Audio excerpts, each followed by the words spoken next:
josiasa mane od burano ok gin weg gini. Omiyo gin gionge paro ma digiloki kata ma digichung'ie. Gin paro moro amora ma digiloki kata ma gichung'ie to gionge go, mane adieri. Kata be chieng' moro abiro dhi e od bura, I hope ni ok obi chalo kamano. To sama wawuoyeni to jowa me od bura ka onge pachgi moro e gini. Gini en e kind William Ruto gi DP Gachagua. So nitiere i od burano jok ma chwalo pach William Ruto to gi jok ma chwalo pach Rigathi Gachagua. Koro ng'ama onego lok pache en William Ruto.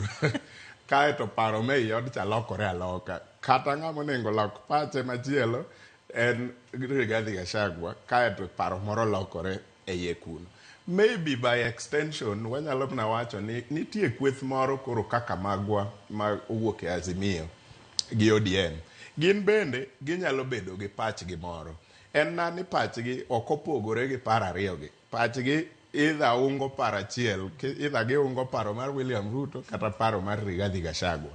To gin gi ability mar ketho gini nikech numbers ma gin go. Ginyalo amua ni gichung' oko. To chung' oko ma ok gi participate bende chalo ni gi participate kod Rigathi Gachagua. Participate bende nyiso ni gi participate either for yes or for no, ma pod fall kuom Gachagua kata kuom William Ruto. So by wanyalo wacho gik moko te to para achiel kende ma important sani William Ruto para ng'wewa.